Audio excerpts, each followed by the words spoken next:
সম্প্রতি রাজনৈতিক অঙ্গনে আলোচনায় থাকা ছাত্র জনতার নতুন দলের সঙ্গে একাত্মতা প্রকাশ করতে সশস্ত্র বাহিনীর অবসরপ্রাপ্ত সদস্যদের এই সম্মেলন। রাজধানীর আগারগাঁওয়ে বাংলাদেশ চীন মৈত্রী সম্মেলন কেন্দ্রে অনুষ্ঠিত সম্মেলনে যোগ দেন জাতীয় নাগরিক কমিটির নেতারা। অনুষ্ঠানে সশস্ত্র বাহিনীর অবসরপ্রাপ্ত সদস্যরা নতুন রাজনৈতিক দল গঠনের সিদ্ধান্তে একাত্মতা জানিয়ে নতুন বাংলাদেশ গড়ার প্রত্যয় ব্যক্ত করেন। ছাত্র জনতার পাশে থেকে তাদেরকে উৎসাহ উদ্দীপনা দিয়ে এবং দেশ গড়ার অঙ্গীকার করে আমরা আগামী দিনে আপনাদের সাথে থাকব।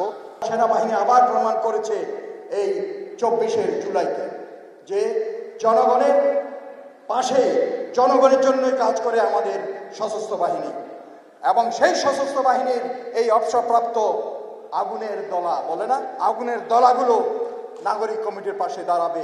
আমাদের এই সশস্ত্র বাহিনীর সদস্য যারা নিষ্ঠার সাথে চাকরি করে আসছে তাদেরকে যেন সেই দলগুলোকে যদি অ্যাড করা হয়, আমার মনে হয় তারা সরকার এবং জনগণের ওয়াচ টাওয়ার হিসেবে কাজ করতে পারে। জাতীয় নাগরিক কমিটির আহ্বায়ক জানান, ভেতর ও বাইরে থেকে দেশকে অস্থিতিশীল করার ষড়যন্ত্র রুখতে চলতি মাসেই দল গঠন করা হবে। ফ্যাসিবাদ রুখে দিতে ব্যালট বিপ্লবেও ভূমিকা রাখবে বলে প্রত্যাশা করেন তিনি। 5 তারিখে যেভাবে without any ranking, without any বর্ণ পরিচয়, উইদাউট এনি পলিটিক্যাল পরিচয় ছাড়া যেভাবে লড়াই করেছিলাম বাংলাদেশের একজন নাগরিক হয়ে, আগামীর ব্যালট রেগুলেশনকে সামনে রেখে আমাদের সবাইকে ঐক্যবদ্ধভাবে এভাবে লড়াই করতে হবে। যারা মনে করছেন যে আগামী ইলেকশনে আপনারা ইতিমধ্যেই ক্ষমতায় চলে গেছেন, আপনারা কিন্তু দিবার স্বপ্ন দেখছেন, এবং এখানে শ্রীলঙ্কার মতো বড় 2 দলকে পাশ কাটিয়ে নতুন দল কিন্তু রাষ্ট্র ক্ষমতায় যেতে পারে।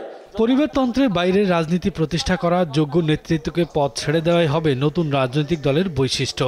আগামী নির্বাচনে জয়ের জন্য নতুন দলের নেতারা সারা দেশ চষে বেড়াবে বলেও জানান নাগরিক কমিটির মুখ্য সংগঠক। জনগণের সেবা করার জন্য, দেশের সেবা করার জন্য ভোটের রাজনীতিতে আসুন।